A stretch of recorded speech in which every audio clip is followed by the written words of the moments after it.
Assalamualaikum warahmatullahi wabarakatuh. Kembali lagi bersama saya Ibnu Azhar di acara kita Dunia Dalam Kata. Baiklah pemirsa yang berbahagia, seperti yang sudah kita ketahui, sejak dimulainya pembelajaran jarak jauh, intensitas penggunaan gadget menjadi sangat erat dengan kehidupan murid.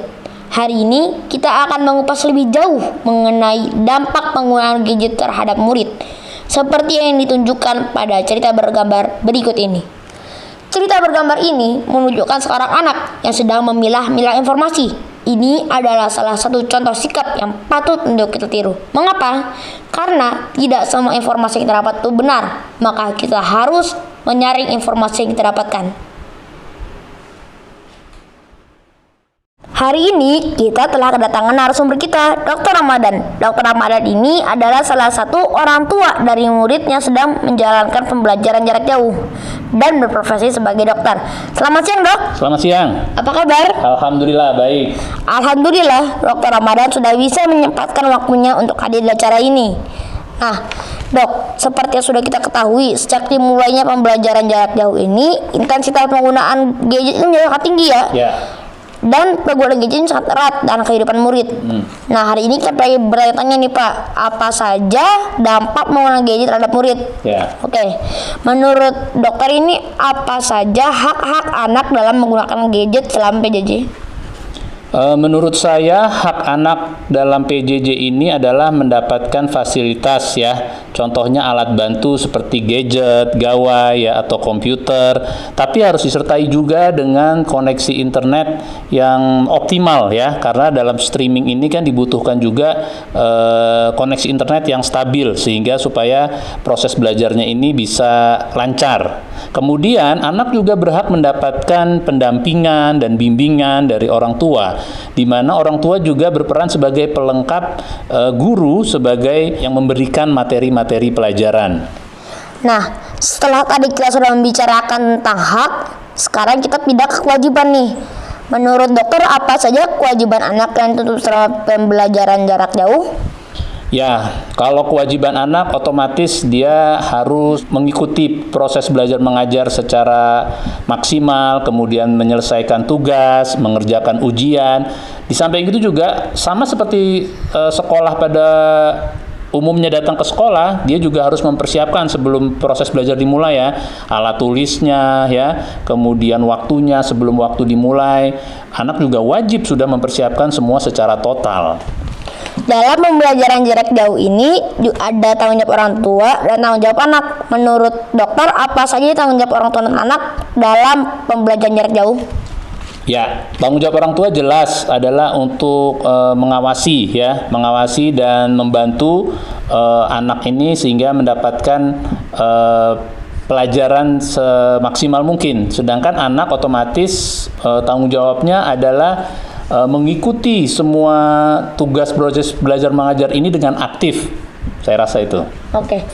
Beberapa bulan terakhir ini ada yang namanya era new normal, di mana orang-orang mulai bekerja di kantor. Cuman hari bekerja saja yang mungkin dikurangi. Nah, di tempat kerja dokter ini apakah sudah ada interaksi sosial? Ya, kalau di tempat kerja saya kan suatu fasilitas kesehatan swasta ya, di mana memang terjadi interaksi, tapi interaksi individu biasanya antara pasien dengan tenaga medis ya. Pada awal-awal pandemi memang kita sempat vakum karena memang pelayanan kesehatan kita memang bukan yang emergensi. Tapi setelah new normal ini pelayanan kesehatan sudah berjalan lagi, namun tetap memperhatikan atau menerapkan dengan disiplin protokol kesehatan seperti menjaga jarak ya, membersihkan tangan dengan hand sanitizer, kemudian juga menggunakan masker itu tetap dilakukan secara disiplin. Sekarang hampir semua lapisan masyarakat telah menggunakan teknologi. Ya. Menurut dokter, apakah penggunaan teknologi ini sudah meningkatkan kualitas hidup masyarakat? Kalau menurut saya teknologi ini memang memudahkan ya, fungsinya kan memang memudahkan sehingga komunikasi informasi itu bisa lebih maksimal karena tidak perlu lagi sekarang kita mendapatkan informasi dengan harus ke tempat yang jauh, kemudian juga bertukar informasi bisa melalui teknologi internet ya. Jadi untuk sebagian kasus memang sudah mampu meningkatkan kualitas masyarakat kita. Wah, berarti menurut Bapak diperlukan kemampuan atau skill untuk menggunakan teknologi. Ya, jelas. Nah, berarti ini terkait dengan pembangunan sosial yang salah satu contohnya adalah dilakukannya pelatihan untuk meningkatkan skill atau kemampuan orang. Ya. Nah, menurut dokter, apakah pembangunan sosial saat ini sudah memenuhi kebutuhan kebanyakan orang? Menurut saya belum semua ya, jadi belum memenuhi semua kebutuhan lapisan masyarakat. Karena kita ketahui tidak semua lapisan masyarakat itu sudah mempunyai kemampuan atau mempunyai fasilitas teknologi ya. Apabila pun dia sudah memiliki fasilitas teknologi, kita juga perlu untuk meningkatkan skill dan kemampuan individu kita dalam hal teknologi ini, karena teknologi berkembang terus ya, misalnya dengan mengikuti kursus-kursus ya, kemudian pelatihan-pelatihan dan juga aktif mengikuti organisasi sosial ya, sehingga pembangunan sosial ini bisa berjalan sesuai yang diinginkan. Alhamdulillah pemirsa, akhirnya kita sampai juga di penghujung acara. Manusia sebagai makhluk sosial tidak bisa hidup sendiri. Manusia wajib untuk berinteraksi sesama, baik sesama manusia atau dengan alam. Di masa pandemi ini, kita masih bisa berinteraksi menggunakan gadget. Gadget sangat membantu kehidupan kita. Kita bisa menerima informasi lebih cepat dan mudah menggunakan gadget. Bahkan, gadget bisa meningkatkan kualitas hidup kita. Akan tetapi, gadget juga mempunyai sisi negatif. Nah, bagaimana cara kita membentengi diri dari sisi negatif gadget? Yaitu dengan mendapatkan hak, melakukan kewajiban, dan menerapkan sifat tanggung jawab. Kita harus mengurangi penggunaan gadget, karena penggunaan gadget yang berlebihan bisa membuat kita mendapatkan efek samping gadget yang buruk. Di gadget, di internet lebih khususnya, kita bisa mendapatkan segala macam informasi. Sayangnya, tidak semua informasi itu benar.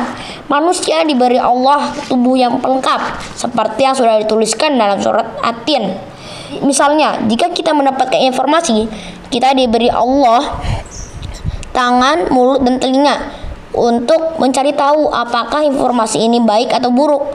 Jika informasi ini baik, maka kita cari apakah itu benar atau salah. Kita bertabayun kepada orang yang menggunakan anggota tubuh kita. Jika ternyata salah, dan kita diam. Kita tidak melanjutkan rantai penyebaran informasi ini. Tapi jika ada yang menyebarkan, kita diberi Allah tangan, mulut, dan hati untuk beramar ma'ruf nahi mungkar. Kita luruskan berita itu. Tapi jika menurut kita itu baik, benar, dan bermanfaat bagi masyarakat, barulah kita boleh untuk menyebarkannya. Jika kita tidak amanah menggunakan tubuh yang sudah dipinjamkan oleh Allah, maka sesungguhnya tubuh kita ini akan dihisab seperti yang telah termaktub pada surat Al-Isra ayat 36. A'udzubillahi minasyaitonirrajim. Wala taqfu ma laisa bihi ilm. Innas sam'a wal basara wal fuada kullu ulaika kana anhu mas'ula. Demikianlah bincang-bincang kita kali ini. Sampai jumpa pada dunia dalam kata berikutnya. Wassalamualaikum warahmatullahi wabarakatuh.